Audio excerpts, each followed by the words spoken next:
भागो मगध के व्यूअर को आर के सिन्हा का नमस्कार। कल रात जब मैं घर लौट रहा था तो विष्णुपद मंदिर पार करते वक्त दरवाजे पर भीड़ देखकर रुक गया। एक पर्ची जो अंदर से बाहर आए थे उनसे पूछने पर पता चला कि गया के भाजपा और जदयू के सारे बड़े नेता मंदिर में सुशील मोदी के सेहत के लिए प्रार्थना करने के लिए जुटे हुए हैं, कुछ मीडिया कर्मियों के साथ। पता चला सुशील मोदी को कैंसर डिटेक्ट हुआ है।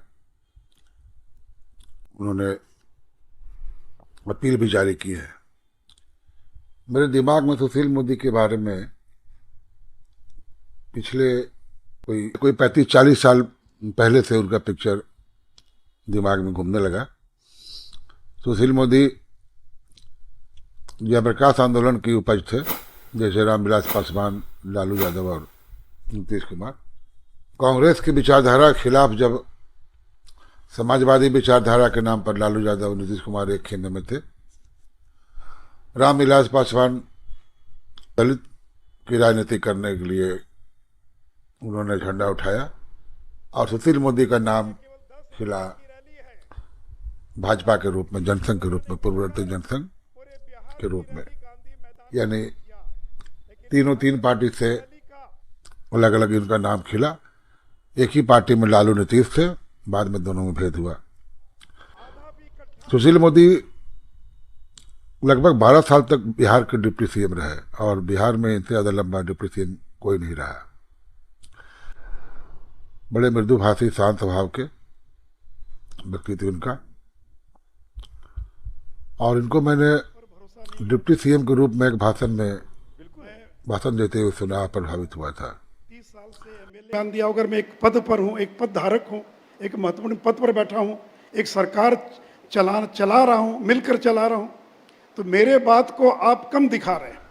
और 2005 से 2013, 2017 से 2020, इन 2 कालखंडों में ये डिप्टी सीएम रहे और इनका पहला कालखंड में बिहार का काफ़ी विकास हुआ और इनकी नीतीश कुमार से जो नज़दीकी बढ़ी, तो इन दोनों को बिहार के राम लक्ष्मण और राजनीतिक भाषा में अगर कही जाए तो ये बिहार के मोदी के अमित शाह थे। ये नीतीश का इनको पूरा भरोसा था। इसी वजह से जब नीतीश कुमार नरेंद्र मोदी के खिलाफ हो गए, के भी खिलाफ हो गए, तो सुशील मोदी नीतीश कुमार के खिलाफ उतना कटुतापूर्ण व्यवहार प्रदर्शित नहीं कर पाए, जिससे खेमे में एक मैसेज हुआ, एक परसेप्शन बना कि ये नीतीश के करीबी हैं और इनके कार्यकाल में बीजेपी का फैलाव बिहार में नहीं हुआ।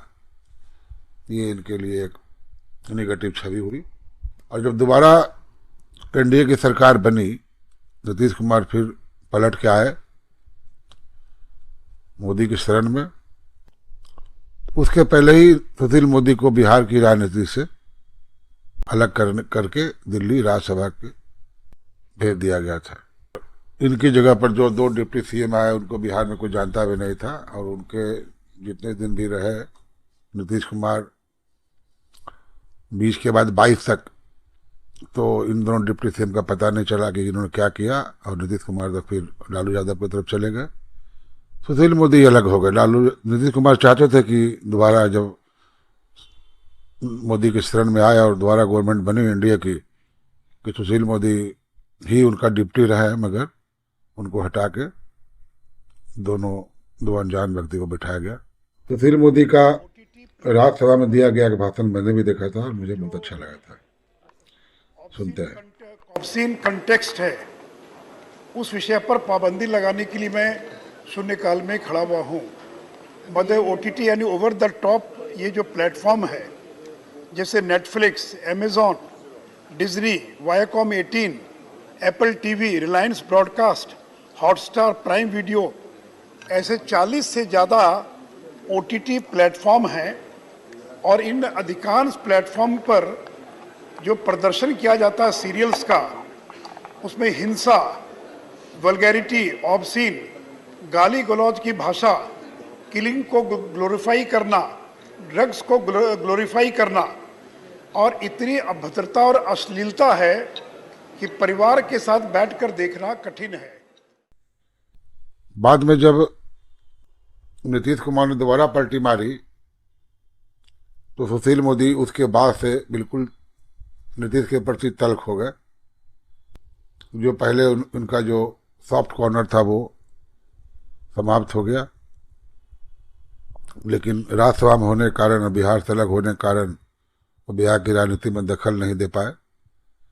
और अब तो सुनते हैं कि उनकी तबीयत बहुत खराब है। मैं प्रभु से उनके तुरंत स्वास्थ्य की प्रार्थना करता हूँ, जल्दी स्वास्थ्य लाभ हो उनका। गुड नाइट, फिर मिलेंगे अगले किसी मोड़ पे। धन्यवाद।